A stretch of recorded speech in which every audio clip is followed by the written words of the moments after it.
ஒரு பக்கம் அது ஃப்ளாட்டாக இருக்கும், ஒரு பக்கம் உருட்டையாக இருக்கும். இதுதான் வந்து சின்ன மிஷினுக்குரியது. பெரிய மிஷினுக்கு ஃபுல்லாக உருட்டையாக இருக்கும். அந்த உருட்டை வந்து இதில் போடக்கூடாது, போட்டால் தைக்க வராது. அதனால் சின்ன மிஷின் ஊசின்னு சொல்லி தான் நம்ம கேட்கணும். இது வந்து சின்ன மிஷின். இது வந்து நம்பர் வந்து 18 அல்லது 16 ரெண்டுமே இதுக்கு ஈக்குவல் ஆகும். இப்போ இந்த ஃப்ளாட்டாக உள்ள பக்கத்தை இங்கே பார்த்தீங்கன்னா இதில் வந்து ஒரு ஹோல் இருக்குது. இங்கே இது நுழையிறதுக்கு மாதிரி கரெக்டாக அந்த ஹோல் இங்கே இருக்கும். அதில் வச்சுக்கணும். அப்படி வச்சுக்கிட்டு கரெக்டாக அப்படி வச்சுக்கோங்க. கிராஸ் ஆகக்கூடாது, சாயக்கூடாது, ஒன்றும் செய்யக்கூடாது. வச்சுக்கிட்டிங்கன்னா இந்த ஹோல் வந்து நேராக இருக்கணும். கொஞ்சம் கிராஸாக இருந்தாலும் தையல் வராது. கரெக்டாக நேராக இருக்கணும். கொஞ்சம் கிராஸாக இருந்தாலும் தையல் வராது. ஊசி கரெக்டாக ஆன பிறகு இதை டைட் பண்ணிக்கோங்க. லைட்டாக முதல் டைட் பண்ணிக்கங்க. டைட் பண்ணி இது வந்து இந்த நூலை கோர்த்து முதல் நீங்கள் தைச்சி பார்க்கணும். கரெக்டாக இருக்கா, தையல் வருதா அப்படின்னு நீங்கள் அதை தைச்சி பார்க்கணும். கரெக்டாக அந்த ஹோலை விட்டுட்டு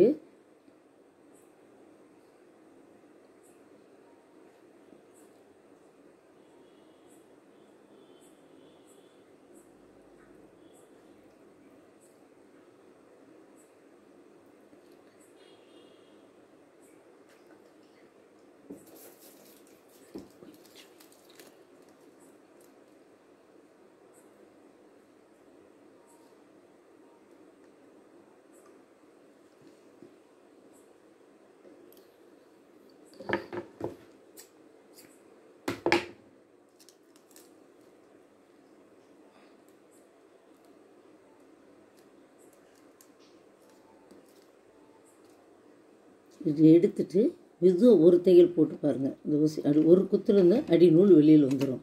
வந்த பிறகு லைட்டாக என்ன பண்ணுறீங்க, தைச்சி பாருங்கள். அப்படி லைட்டாக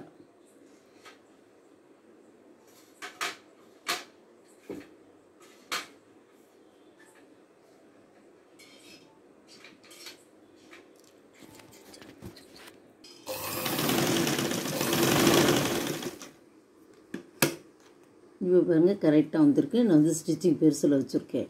இது கரெக்டாக ஓகே. சிலது ஊசியை நீங்கள் மேலே இப்படி ஏற்றுரும், இன்னதும் இப்படி இருக்கணும்.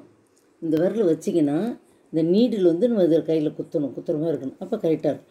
இல்லை மேலே ஏறி இருந்துச்சுன்னா தையல் வந்து விழாது. கீழே ரொம்ப இறக்கி போட்டிங்கன்னா இப்படி தைக்க போகும்போது ஊசினோன்னா உடஞ்சி போயிடும். இது கரெக்டாக நீங்கள் பார்க்கணும். இந்த மாதிரி தான் செய்யணும்.